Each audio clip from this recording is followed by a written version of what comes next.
everyone, and welcome to my channel. I am Lauren of Lauren Makes Plans, and today I'm here to share with you another Bible journaling video in the book of Hebrews.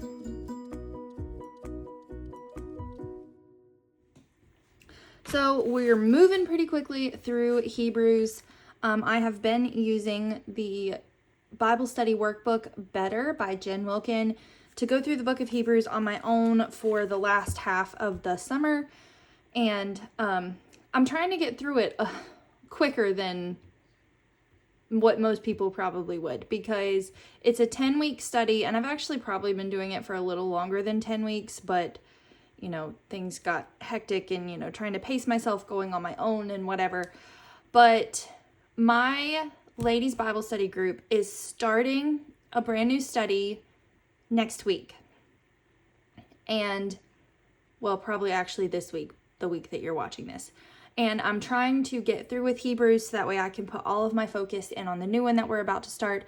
So what I've been doing is I have just been going through a couple days at a time in the workbook. Let me show you. So this is the workbook I've been using, like I said, Better by Jen Wilkin.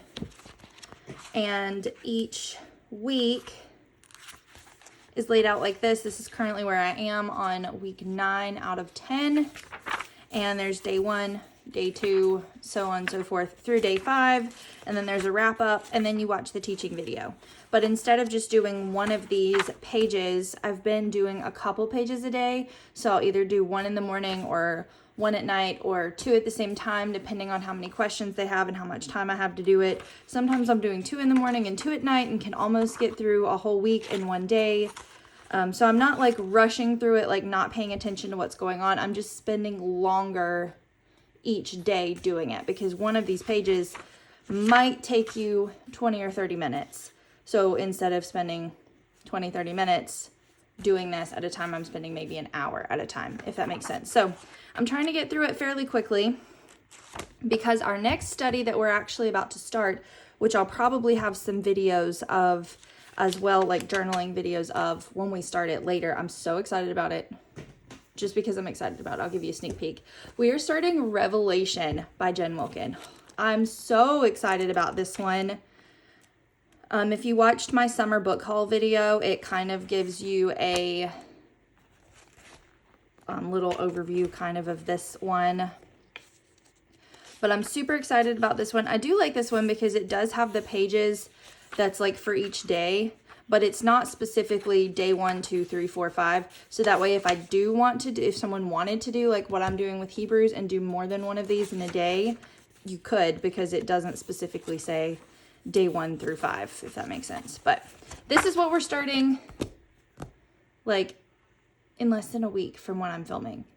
So that's really exciting. So I'm trying to finish up Hebrews to get started on Revelation. But with that being said, like I said, I have finished week 8. I still have to watch the teaching video for week 8 and then move into week 9.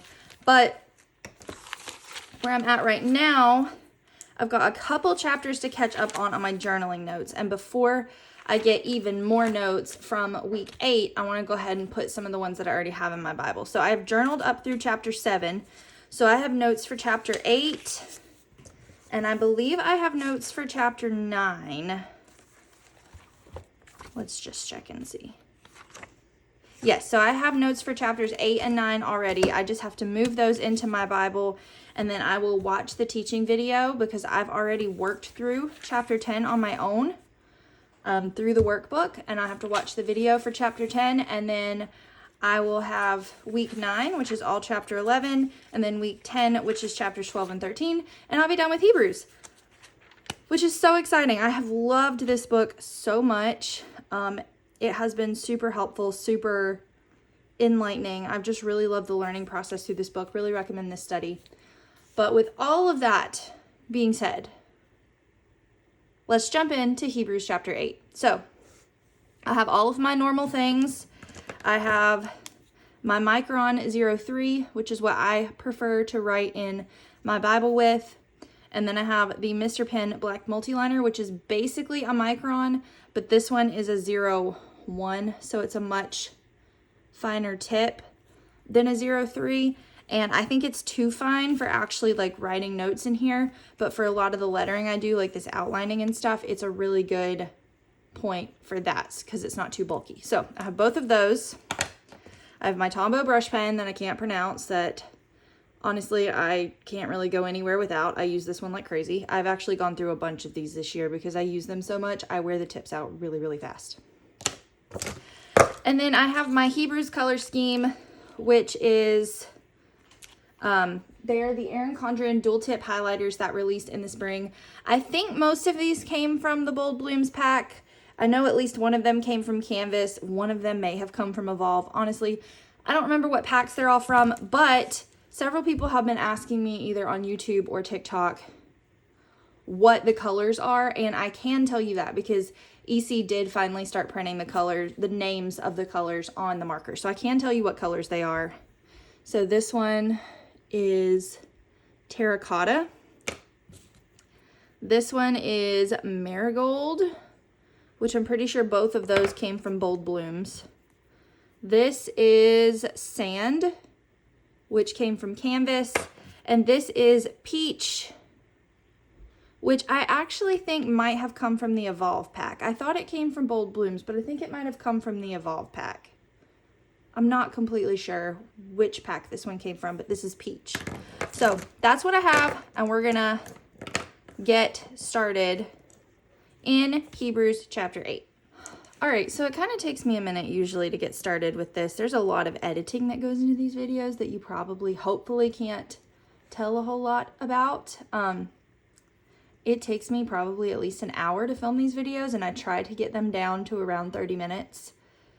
And that's why a lot of things that you see whenever I'm writing go faster. Like I speed through that because I can't write and talk, and I write kind of slow to do all the lettering. But also there's a lot of me that's just sitting and rereading the passage and rereading my notes and making sure that I have the best understanding possible of what I'm writing, and I'm not just transferring things over super quickly. So that's just one Bible journaling tip for you. Don't just take your notes and be like, oh, this is from verse 1, I'm just going to write it here. One, you can't do that because these are all my notes for chapter 8, and this is the amount of space I'm working with. It won't all fit. Two, not everything I write down needs to be moved over here. Some things I write down for different purposes, so that way maybe I remember to go check out another verse somewhere else, or it reminded me of something someone else said, or a question that I had that I want to talk to my husband about. Not everything that I have in my notes gets put into my Bible. Also, I would not recommend just going straight through and writing everything in without rereading it and processing it, rethinking about it, because that kind of defeats the purpose of what I do for me. This is intended for me, and what I intend and hope happens whenever I am helping others understand how to do this is I want you to grow in your knowledge and understanding of the Bible. I don't want you just to make your Bible pretty just for the sake of making it pretty. I want it to help you learn and to help you grow. And to do that, you have to process through it a lot. So that's why this is part of my method. I do the workbooks and work through the passages, and then I hear somebody teach and work through the passages again, and then I reread the passages and reread my notes and work through them basically a third time. And it really will help your understanding, will help your learning, it will help your growth. So these videos actually take me way longer to film than what it seems like they do, and I don't want anyone to have a skewed understanding of what I do just because it shows 30 minutes on YouTube. It takes me way longer than that, and I just felt like I should clarify that. So now let's get started here. I've left off here in the sand color, so I'm going to go with the peach to start. And I'm actually going to start in verse 1 here in chapter 8.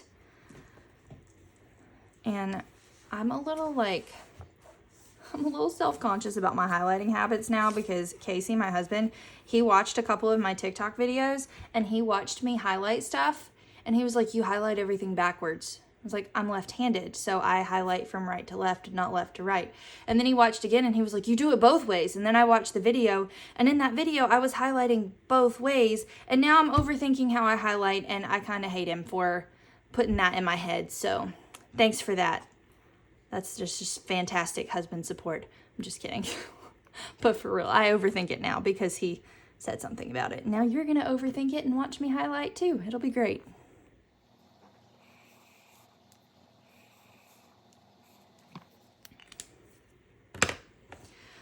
So what it is that I want to write about this is, it says, we have such a high priest who is seated at the right hand of the throne of majesty in heaven.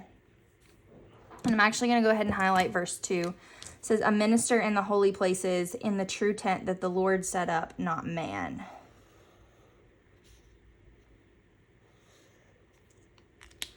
So first, this true tent that the Lord set up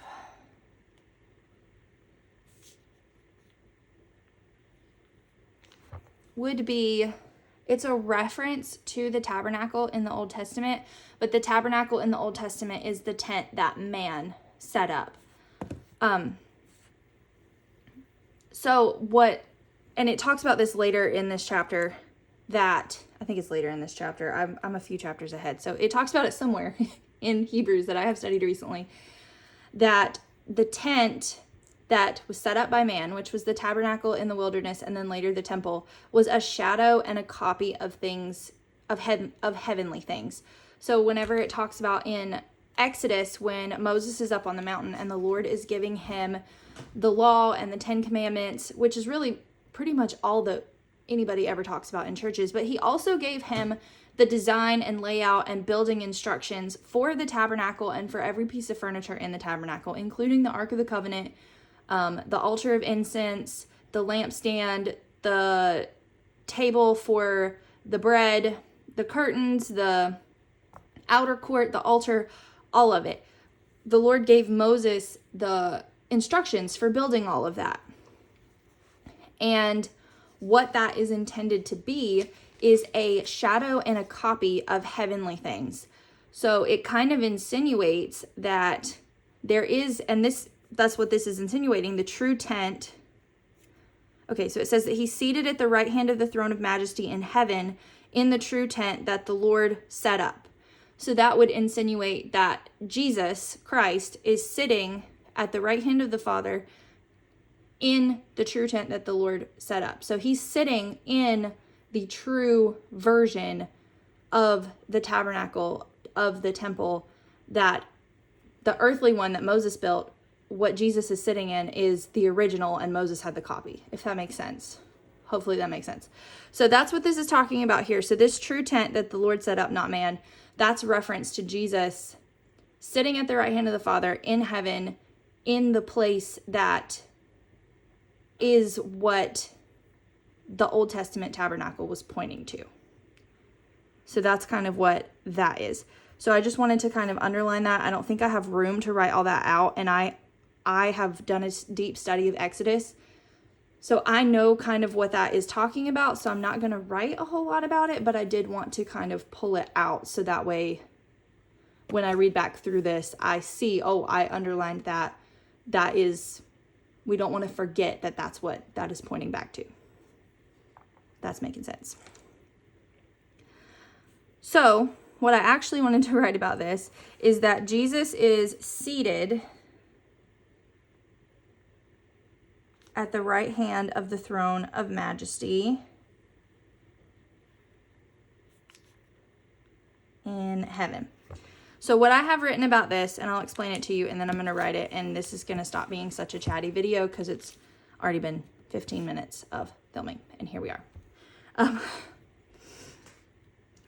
What I wanted to write about this is that in the earthly tabernacle, an earthly temple that Moses built in the wilderness and that was in the temple eventually that was in Jerusalem, that the people that this author is writing to, the Hebrew Jewish Christians that these are being written to, they would have been going to the temple all of their lives. They would have known Exodus. They would have known everything there was to know about the temple. And if you know anything about the temple and the tabernacle, you know what all furniture Moses was instructed to build and put in it. And in all of the furniture that was there was no seat. There was no chair. There was nowhere to sit for the priests. The only place in the tabernacle that even slightly resembled a chair, did not look like a chair at first glance. It would have been the mercy seat that sat on top of the Ark of the Covenant, which represented a throne. And if you touch the Ark of the Covenant, you die. There are stories of that all through the Old Testament. You touch it, you die. And that's the only place that even remotely resembled a seat. And it was not a seat for the priest. It was a seat for the Lord to come down and sit on once a year on the Day of Atonement. So what this is talking about, I think it was maybe chapter 4 that I did last time that we talked about that. Yes, it was. So where it talked about entering into the rest of Christ, entering into the rest. They did not enter into the rest, all of that thing. So it's continuing with that theme of rest, in that in the earthly tabernacle, in the earthly temple, there was nowhere for the priests to sit down. There was no rest for the Levitical priesthood. But Christ, our better high priest, is now seated in the heavenly tabernacle by the Father. So there's no rest for the Levitical priesthood, but in Christ there is rest, is kind of what this is all pointing to. And that was a lot of words to tell you what I was going to write about this one verse, but that's it.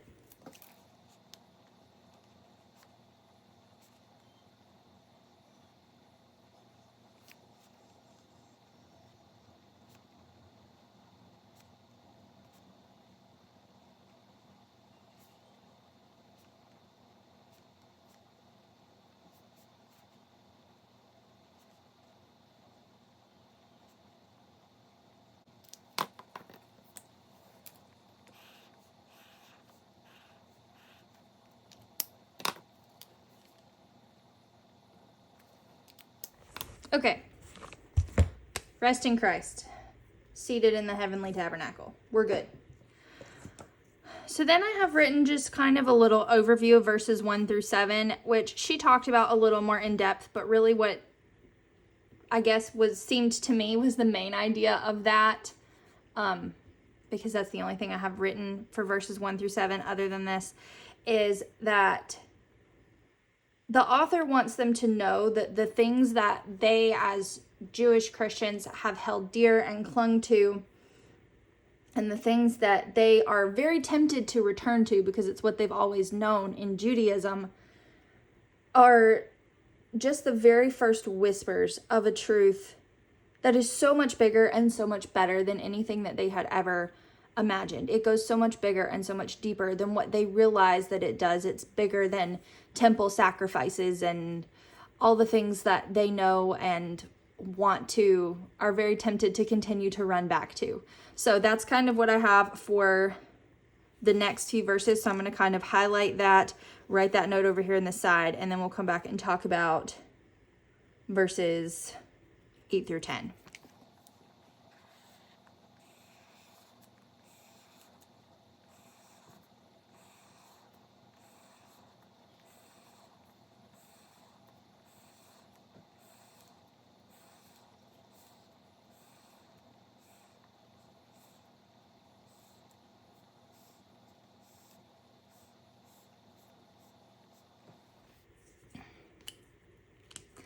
All right, while I was highlighting that, I did see in verse 5 is what I was talking about, that they serve a copy and shadow of the heavenly things. For when Moses was about to erect the tent, he was instructed by God, see that you make everything according to the pattern that was shown to you on the mountain. So he actually quotes from Exodus there, and that's where it was talking about how the tent, the tabernacle, the priests, the whole business was a shadow and a copy of things, of heavenly things. So that's where that comes from, is down here in verse 5.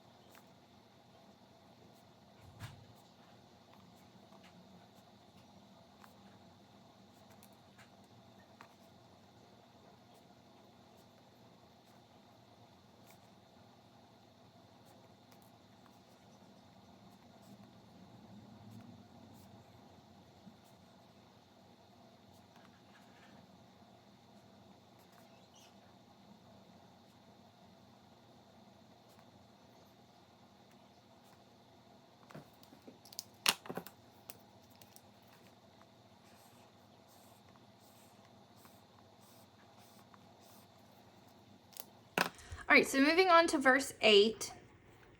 So it says, "For he finds fault with them when he says, 'Behold, the days are coming, declares the Lord, when I'll establish a new covenant with the house of Israel and with the house of Judah.'" So that is actually a quotation. I'll pull out my little scripture journal where I've been writing where all the quotations come from, which is Jeremiah 31 through 34. And that quotation goes from verse 8 all the way down through verse 12. So in verse 8, it's saying that the Lord finds fault with them. Who is them? The them referring to here is the nation of Israel and the tribe of Judah. And because he finds fault with them, there needs to be a new covenant. And where we know that he's talking about Israel and Judah, it says, "I will establish a new covenant with the house of Israel and with the house of Judah." So also Jesus was from the tribe of Judah. So that just kind of makes sense. But that's where the fault lies. And what a lot of people say is that the old covenant didn't work. The old covenant couldn't forgive your sins, which it all talks about in Hebrews, which is true. But people are like, the new covenant's here now, and Jesus did away with the old covenant, and we don't need it anymore, and it's bad, and it's gone, and bye-bye old covenant, which is not true. And that one kind of irritates me when people have that attitude, because if we didn't need it anymore, it would not still be in our Bibles. That's a whole other can of worms. But if we didn't need it anymore, we would not have it. If we didn't need it anymore, so many New Testament authors would not quote from it. And that's not what's being said here, is that the covenant was bad, so we need a new covenant. God did not find fault with the old covenant. He found fault with Israel. And the reason he found fault with Israel is because the old covenant was completely dependent on their obedience to it. And they were not obedient to it, so it was not useful. So it was really all their fault in the first place, which is what the Bible emphasizes over and over again. So that's where the fault lies. That is why we needed a new covenant, and that is what I'm going to write down.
Okay, so there is the first half of chapter 8.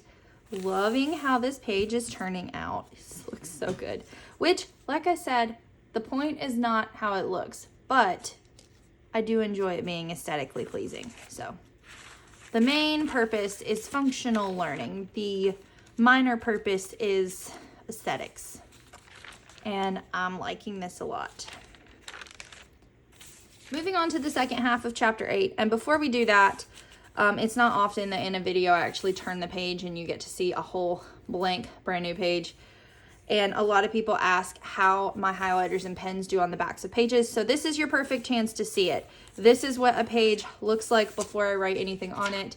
This is what the back of a page looks like after I write on it. I do tell people they are Bible pages. They are thin. Almost anything, pretty much anything you write on a Bible page with, no matter what it is going to shadow slightly. And you're going to be able to like see that something is written on the backside.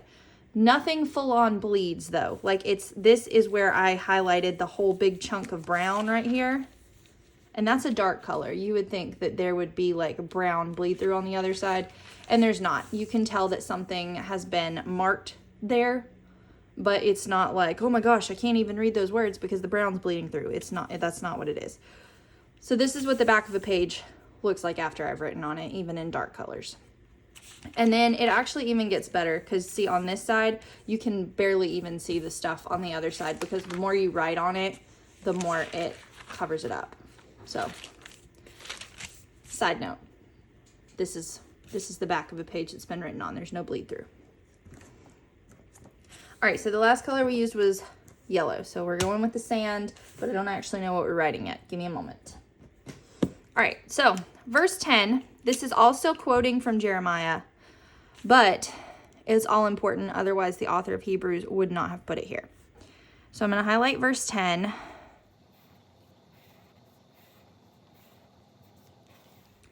Which says, "For this is the covenant that I will make with the house of Israel. After those days, declares the Lord, I will put my laws into their minds and write them on their hearts, and I will be their God, and they shall be my people." So if you know anything about the giving of the old law and the old covenant, which most people do, is that like the part that we know of for sure that they teach you in Sunday school and Bible school and all the places is about the 10 Commandments. What were the 10 Commandments written on? 10 Commandments were written on tablets of stone. The old covenant was written on cold, hard, unalive, not people, stone. And the Lord is saying here in verse 10 that he will make a new covenant, establish a new covenant with the house of Israel, and will put his laws onto their minds and write them on their hearts. He will be their God and they will be his people. So this is extremely relevant for the Hebrew Christians that this was written to, but also even still for us, because we are now under the new covenant, that his law has been written on our minds and our hearts, alive, not stone, which is saying that what was external and not alive, not even all that functional on the stone in the old covenant, now is being made internal, alive, functional, active, living, written on our minds and our hearts. What was external is now being made internal, which I absolutely love.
All right, so there is that for verse 10. Now, what I have here for verses 11 and 12 is that verse 11 basically is talking about, very brief summed up, is showing like this is where a better location of the covenant and which will enable a better relationship in verse 10. And then verses 11, it's talking about better access, and verse 12, it's talking about a better covering. So I'm just going to write that down quickly.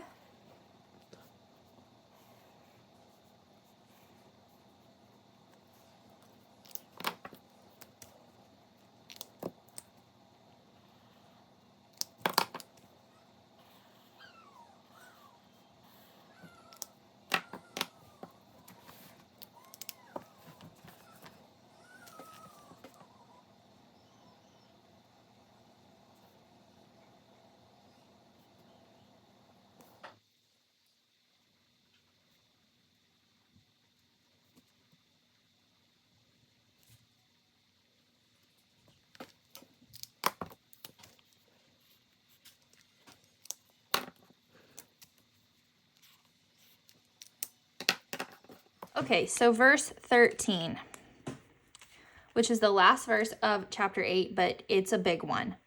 In speaking of a new covenant, he makes the first one obsolete, and what is becoming obsolete and growing old is ready to vanish away.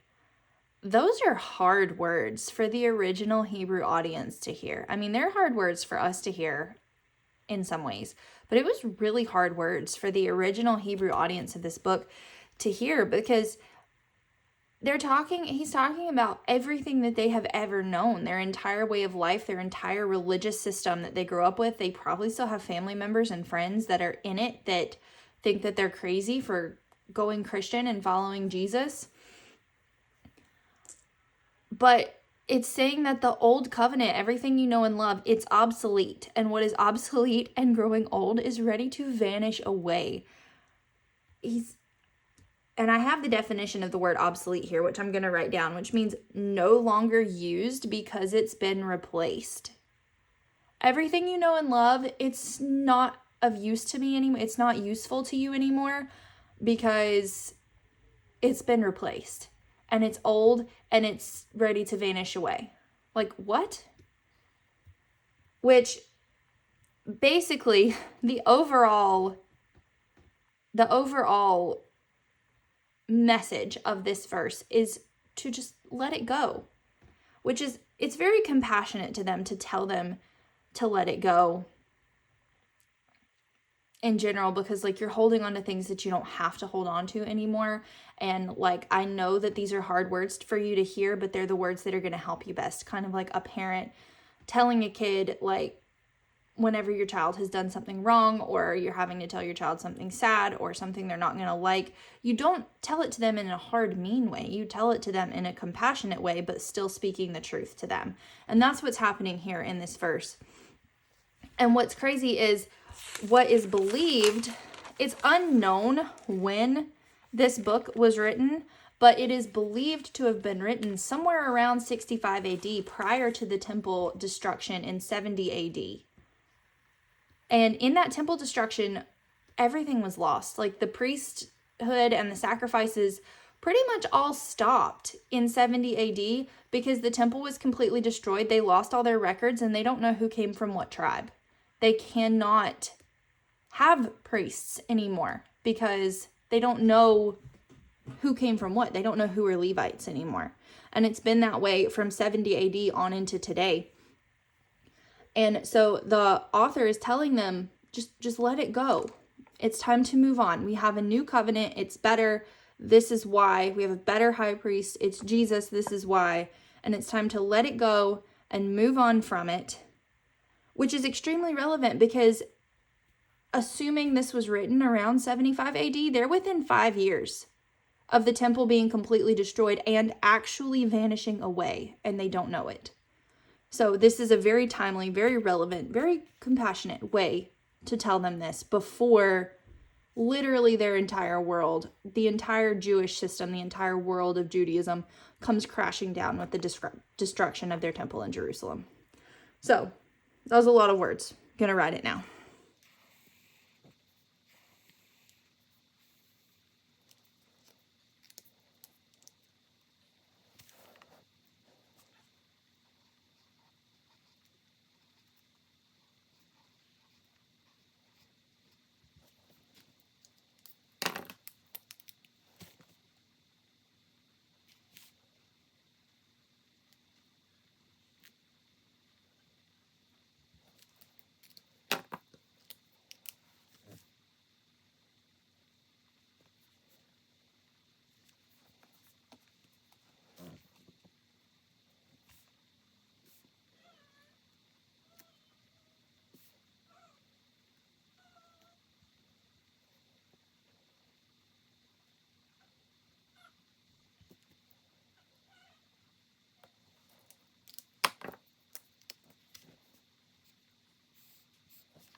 All right, I do have one more note lastly that I want to put on one of these little sticky dots and put right over in here. And I think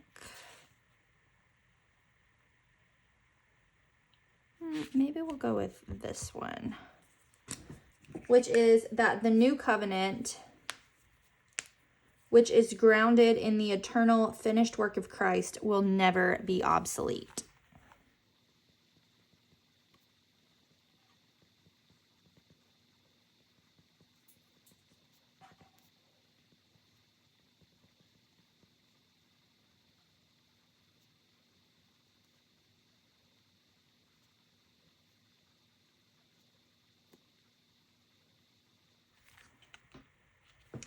Okay, so I fit it all on there, but it's kind of crammed. So I think I'm going to try to rewrite it and fit it on there a little better, because I'm pretty sure I can fit it on there. I just have to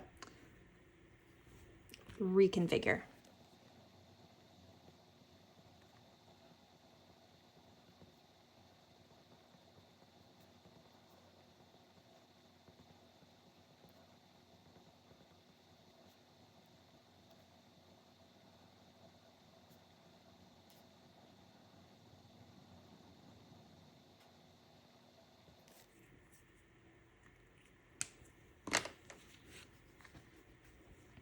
Okay, got it that time. Much better.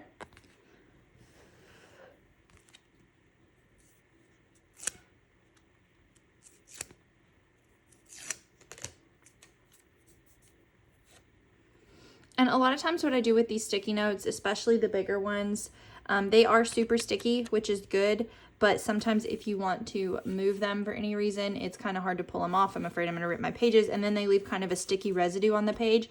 So if you'll just stick it to the back of your hand like once or twice and like get some of the like oil from your hand on there, it's still sticky and stays on your page really well, but it's not as hard to move and doesn't leave sticky residue on your page if you ever want to relocate it. Whoops. You have to actually put the sticky part down on the paper though. All right, there we go. There is Hebrews chapter 8. Like I said, I'm really loving the book of Hebrews. Highly recommend it. I'm trying my best to get a video, like a Bible journaling video up weekly, or at least bi-weekly or something for you guys here on YouTube. If you are interested in my progress through Hebrews and want to see more Bible journaling content, make sure you go follow me either on TikTok or Instagram. I post a lot of reels of a lot of this stuff. So I did chapter 4 here on YouTube, but I did chapter 5 and chapter 7 on TikTok and Instagram. So make sure you go follow along with me there to see more Bible journaling content put up fairly regularly. I'll make sure they're all linked below, but on TikTok it is Journaling Disciples, and on Instagram it is Lauren the Bible Nerd. So make sure you go follow along with those, and check out my other videos from this week. There'll be some good ones up I'm pretty excited about. So I hope you enjoyed this video. If you did, please give it a thumbs up. If you're new here, make sure you hit the subscribe button and click the notification bell so you know when I post new videos on YouTube. Thanks so much for watching.